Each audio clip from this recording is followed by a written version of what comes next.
आईला आपल्या मुलांसाठी नेमकं काय नको असतं?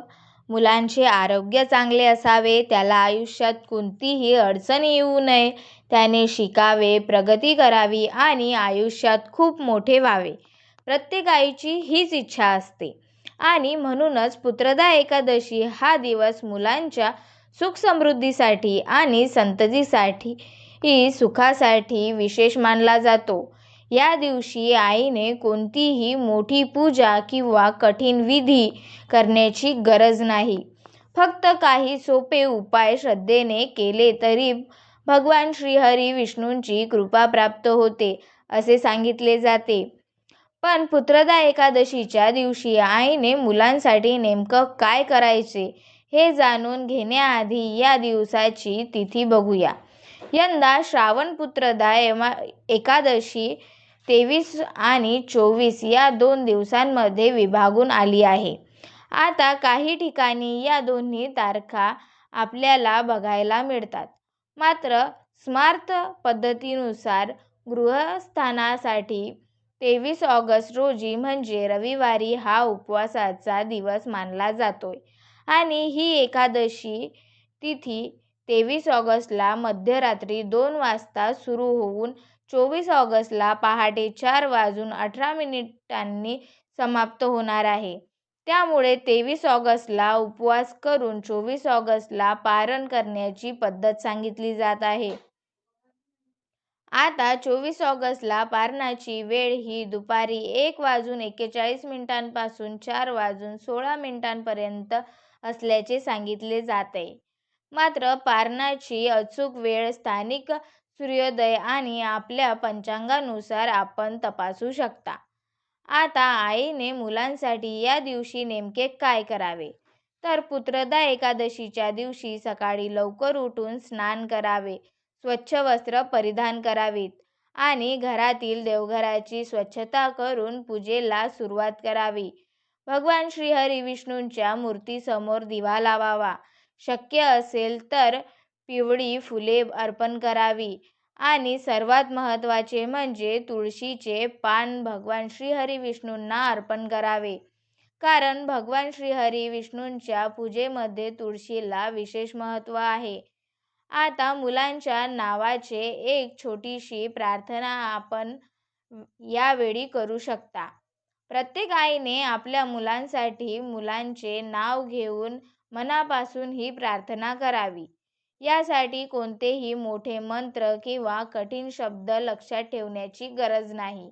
फक्त मनापासून एवढेच म्हणा, हे भगवान श्रीहरी विष्णू, माझ्या मुलाला चांगले आरोग्य द्या, त्याला सुखसमृद्धी द्या, त्याच्या आयुष्यातील अडचणी दूर करा आणि त्याचे भविष्य उज्ज्वल करा.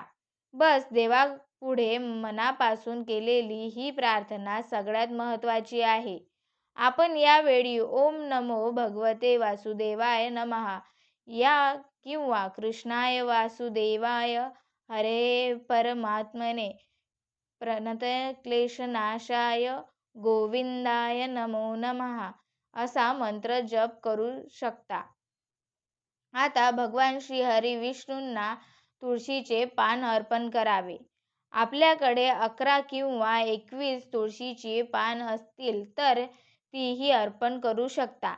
प्रत्येक तुळशीचे पान भगवान श्रीहरी विष्णूंना अर्पण करताना आपण ओम नमो भगवते वासुदेवाय या सोप्या मंत्राचा जप करू शकता. आता हा मंत्र किती वेळा म्हणायचा?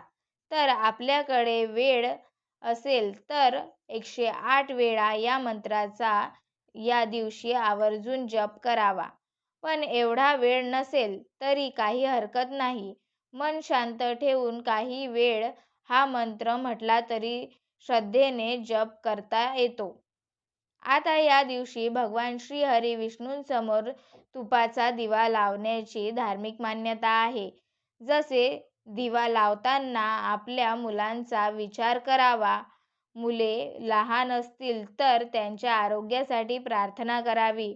मुले मोठे असतील तर त्यांच्या शिक्षणासाठी, नोकरीसाठी, व्यवसायासाठी आणि भविष्यासाठी प्रार्थना करावी. आणि मुले त्यांच्यापासून दूर राहत असतील तरी त्यांच्यासाठी आपण प्रार्थना करू शकता. त्यांचे नाव घ्यावे, देवासमोर प्रार्थना करावी आणि श्रद्धेने काही उपाय करावे. जसे पुत्रदा एकादशीच्या दिवशी आणखी एक छोटा उपाय केला जाऊ शकतो, की एका स्वच्छ ताटात थोडे तांदूळ घ्या. त्या तांदूळावर तुपाचा दिवा ठेवा आणि तो भगवान श्रीहरी विष्णूंसमोर ठेवा. कारण तांदूळ हे आपल्या परंपरेत समृद्धीचे प्रतीक मानले जाते. म्हणून तांदूळावर दिवा ठेवून भगवान श्रीहरी विष्णूंसमोर प्रार्थना करावी.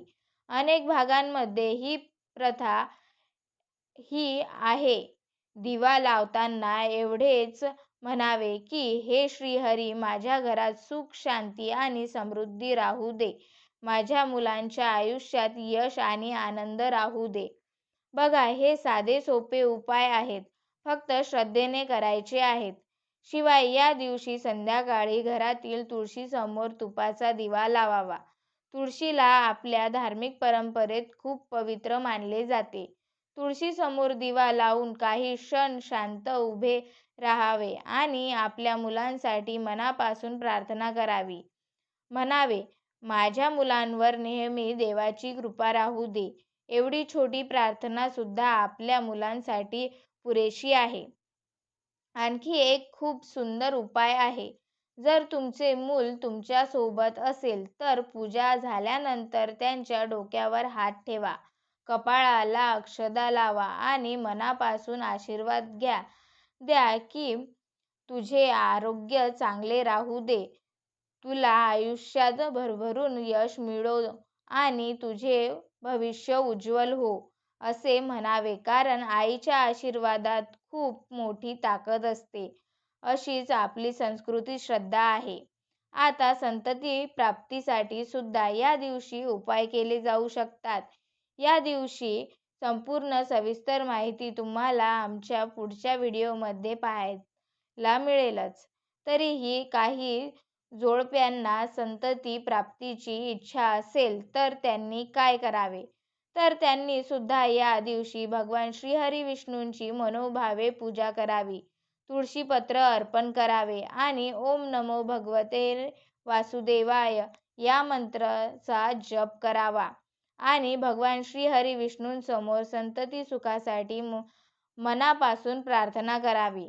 परंतु हे सर्व उपाय धार्मिक श्रद्धेचे उपाय आहेत. संतती संबंधित काही वैद्यकीय अडचण असेल तर डॉक्टरांचा सल्ला घेणे ही तितकेच महत्त्वाचे आहे. आता पुत्रदा एकादशीला अनेक जण उपवास करतात. काही जण पूर्ण उपवास करतात, तर काही जण फळ, दूध किंवा उपवासाचे पदार्थ घेऊन हे व्रत करत असतात. आता या दिवशी श्रावण सोमवार सुद्धा आहे. पण उपवास करताना आपल्या तब्येतीची काळजी घेणे महत्त्वाचे आहे. श्रावण सोमवारी एकादशीचा उपवास कसा करावा, हे व्रत कसे करावे यासंबंधित तुम्हाला माहिती हवी असेल तर कमेंटमध्ये विचारा. त्याची योग्य माहिती देण्याचा प्रयत्नही आम्ही नक्कीच करू. पण लक्षात ठेवा, देवासाठी केलेली कोणतीही पूजा ही श्रद्धेची असावी. तर यंदाच्या 23 ऑगस्टच्या पुत्रदा एकादशीला फार मोठे विधी करण्यापेक्षा हे छोटी उपाय अगदी साधे सोपे उपाय आहेत. भगवान श्रीहरी विष्णूंची पूजा करा, तुळशीपत्र अर्पण करा, तुपाचा दिवा लावा, ओम नमो भगवते वासुदेवाय या मंत्राचा जप करा आणि सगळ्यात महत्त्वाचे म्हणजे आपल्या मुलांसाठी मनापासून प्रार्थना करा. मग तुम्ही सुद्धा पुत्रदा एकादशीचे व्रत करता का? आणि हे व्रत तुम्ही कोणत्या पद्धतीने करता? यामुळे तुम्हाला काही अनुभव आलेत का? कमेंट करून नक्की सांगा. कमेंटमध्ये ओम नमो भगवते वासुदेवाय नक्की लिहा आणि हा व्हिडिओ एवढा शेअर करा की तो प्रत्येक आईपर्यंत पोहोचला पाहिजे. शिवाय जिला आपल्या मुलांसाठी काहीतरी चांगले करायचे आहे तिच्यापर्यंत सुद्धा.